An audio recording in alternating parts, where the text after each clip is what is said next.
Breaking, the UK Supreme Court just did something that's never happened in modern British history. They've ordered Prime Minister Keir Starmer to resign. Not recommended, not suggested, ordered. And the reason? A £124,000 financial scandal that's tearing through Westminster like a tsunami.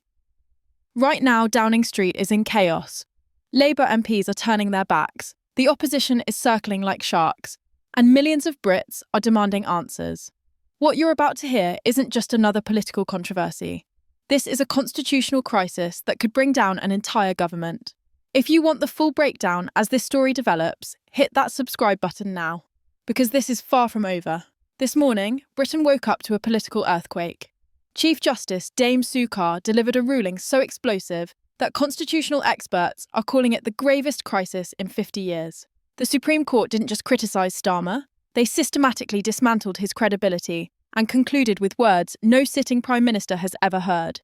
Immediate resignation is not only warranted, it is constitutionally necessary. Those words are now echoing through Parliament, through newsrooms, and through millions of British homes, where people are asking one question: how did the man who promised transparency get caught in such a catastrophic web of deception? Here's what happened. A family property in North London was sold under suspicious circumstances. The sale price reported to authorities was suspiciously low, red flags everywhere. Independent valuations commissioned by the court revealed the truth. The property was undervalued by £124,000. That's not a bookkeeping error. That's deliberate concealment. Every MP, especially the Prime Minister, must declare significant financial transactions. Starmer didn't. The money vanished from official records. The sale was buried under paperwork. And when questions emerged months ago, his office responded with denials, deflections, and what investigators now call calculated obstruction. But the property scandal? That's just the surface. As investigators dug deeper, they uncovered a pattern that's absolutely damning. A £39,000 gift from a wealthy donor with offshore connections, never reported. Luxury holidays to exclusive destinations. Business class flights. Consulting fees disguised as research grants. All hidden from public view. The Supreme Court examined every transaction, every suspicious payment, and reached a devastating conclusion. This wasn't accidental. This was systematic. This was deliberate concealment designed to avoid accountability. The court's language is brutal. They found Starmer engaged in deliberate opacity, knowingly violated the ministerial code, and personally intervened to prevent full disclosure. Even worse, evidence suggests he instructed his closest advisors to block internal reviews that would have exposed the financial anomalies.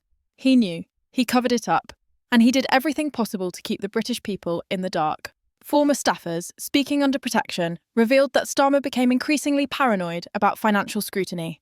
Emails show him demanding certain documents be kept off official systems. Messages reveal conversations about delaying disclosure requirements. Recorded phone calls capture him discussing strategies to minimise conflicts of interest without actually addressing them. These aren't innocent mistakes.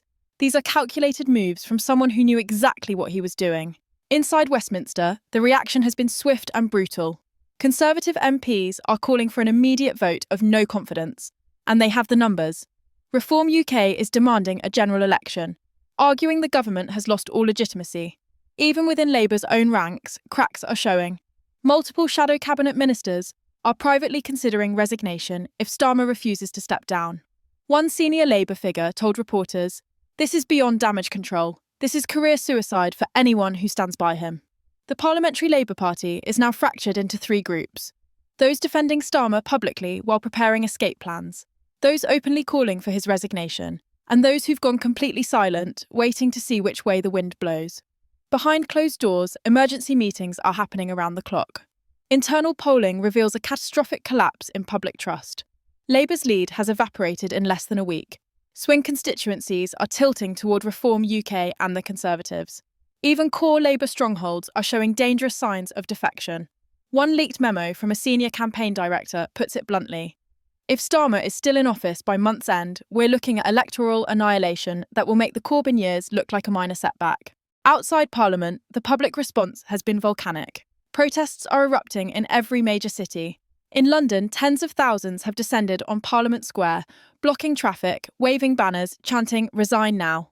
In Manchester, protesters held a mock trial, reenacting the Supreme Court's findings to roaring crowds.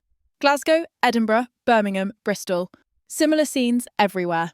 This isn't just anger. This is a full-blown uprising against what people are calling the betrayal of democratic principles. Social media has exploded. Hashtags like #StarmerScandal and #CorruptPM are trending worldwide.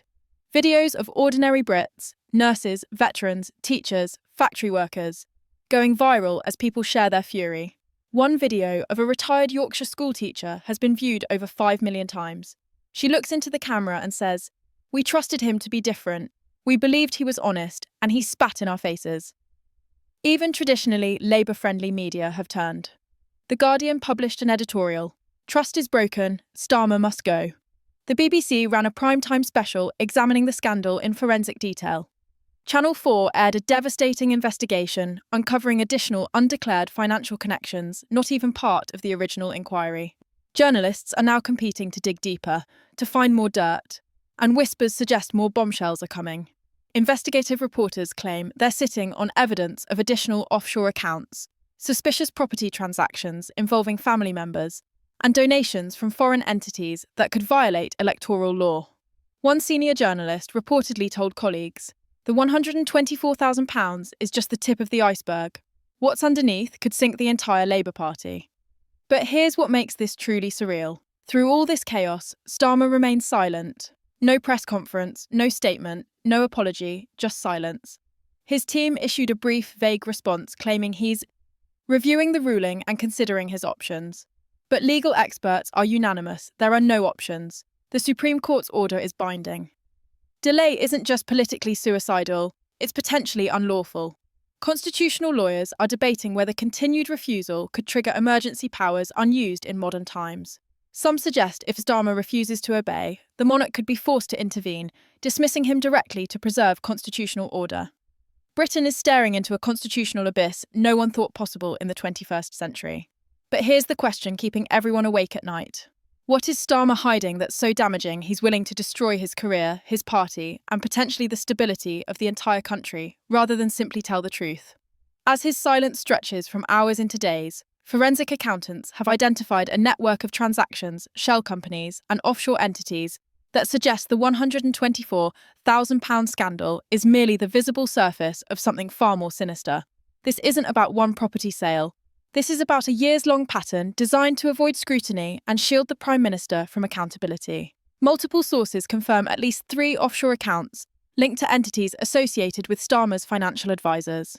These accounts, registered in jurisdictions known for banking secrecy, allegedly received payments described as consultancy fees and speaking honorariums. But here's what's explosive. Several payments came from organisations with documented interests in influencing British government policy. International law firms seeking trade agreements, property developers hoping for planning permission, foreign business consortiums that later received lucrative government contracts. The timeline is damning. Money flowing in, favourable decisions flowing out, and none of it disclosed to Parliament or the public. Encrypted messages between Starmer and his advisors, obtained through legal discovery, show repeated discussions about minimising paper trails and avoiding official documentation. In one exchange, Starmer allegedly wrote, "We need to make sure this doesn't trigger automatic disclosure. Find a way to structure it differently."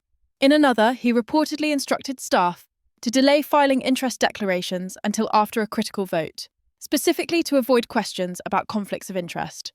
These aren't innocent mistakes. These are calculated moves from someone who knew exactly what needed to stay hidden. But it goes even deeper. Investigators believe there was a deliberate scheme to suppress internal audits and silence whistleblowers. At least 2 civil servants in financial oversight positions were allegedly reassigned after asking questions about discrepancies in Starmer's declared income. One whistleblower, speaking anonymously, said when they raised concerns about unexplained wealth, they were called into meetings and told their career would suffer if they continued. Another claims they were offered a promotion and foreign posting on condition they dropped their investigation and signed an NDA. When they refused, they faced professional sabotage that forced them out of government entirely. If proven true, Starmer didn't just hide misconduct. He actively used government machinery to cover it up, intimidate whistleblowers, and corrupt the systems designed to ensure transparency. This transforms the scandal from personal ethics into systemic abuse of power, striking at the heart of democratic governance. The Supreme Court made it clear. These allegations warrant immediate criminal investigation. Their judgment explicitly recommends the Serious Fraud Office and National Crime Agency launch formal investigations into anti-corruption violations, misconduct in public office, and conspiracy to obstruct justice. Charging decisions could come within weeks. Inside Downing Street, staff are lawyering up, afraid of being caught in the expanding web. Senior advisors are keeping their distance from what many privately call a sinking ship on fire. Leaked WhatsApp messages reveal a fractured team, advisors blaming each other, desperately trying to distance themselves. One message, allegedly from a senior communications director, reads, "I told him months ago this would blow up. I told him to come clean. He refused. Now we're all going down with him." The political fallout is accelerating.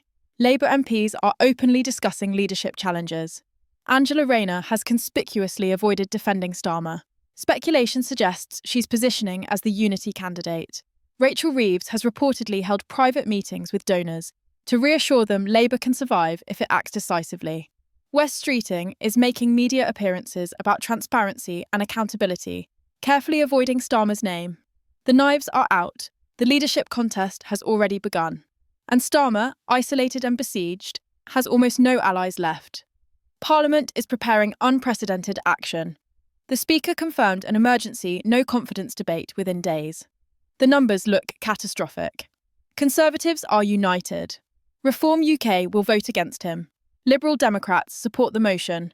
And critically, backbench Labour MPs are signalling they may vote against their own Prime Minister or abstain. Analysts estimate Starmer could lose by over 100 votes, a humiliation of historic proportions. If that happens, constitutional protocol demands immediate resignation, and either a Labour leadership election or a general election if no alternative government can command confidence. Britain is hurtling toward a political reckoning that could reshape politics for a generation. Outside Westminster, anger has evolved into organised action. Grassroots movements are coordinating nationwide demonstrations demanding not just Starmer's resignation, but complete overhaul of MP financial transparency requirements. Trade unions, traditionally Labour's most reliable supporters, are withdrawing endorsements and threatening to cut funding entirely. Unite the Union released a statement. They can no longer support a Labour Party led by someone under such serious ethical clouds. GMB Union followed. These aren't symbolic gestures. These unions provide millions in campaign funding. Without them, Labour faces potential financial collapse. Social media campaigns have gone beyond outrage into active organisation. Crowdfunding has raised hundreds of thousands to support legal challenges. Citizens' groups are filing formal complaints with every regulatory body. A petition calling for immediate resignation has gathered over 2 million signatures in less than a week, one of the fastest-growing political petitions in British history. The voice of the people is now impossible to dismiss. International observers are watching with shock and concern. Britain, long considered a bastion of political stability, is displaying all the hallmarks of terminal governmental decline. European leaders are privately alarmed about stability in their key security and trade partner. The United States has reportedly sent senior officials for private briefings, worried about intelligence sharing and military cooperation if Britain descends into political chaos. Foreign investors are becoming nervous. Some major financial institutions are reviewing British market exposure and considering contingency plans. The pound has weakened. Britain's international reputation is being shredded in real time. And still, Starmer refuses to speak. His silence is now interpreted not as strategy, but as desperate paralysis. He's caught in an impossible trap. If he admits wrongdoing, immediate prosecution. If he denies, he contradicts the Supreme Court and risks perjury if more evidence emerges. If he tries to explain transactions as legitimate, he'll have to reveal offshore arrangements that could expose even more serious violations. There is no good move left. Every path leads to destruction. So he sits in Downing Street, surrounded by lawyers, abandoned by allies, watching his legacy burn while the entire country demands answers he cannot give without destroying himself completely. But here's what nobody's talking about yet. What if the evidence trail goes beyond Starmer? What if this corruption reaches into the heart of Britain's political establishment? Not just one man, but an entire system rotting from within. That's the question that should terrify everyone. Because if Starmer is just the visible part of a much larger problem, then this crisis isn't ending. It's just beginning. So here's my question for you. If the Prime Minister is hiding this much, what else are they all hiding? Drop your theory in the comments right now. And if you want the complete breakdown as this scandal explodes, because trust me, more is coming, Smash that subscribe button and hit the bell. This story is far from over, and you don't want to miss what happens next.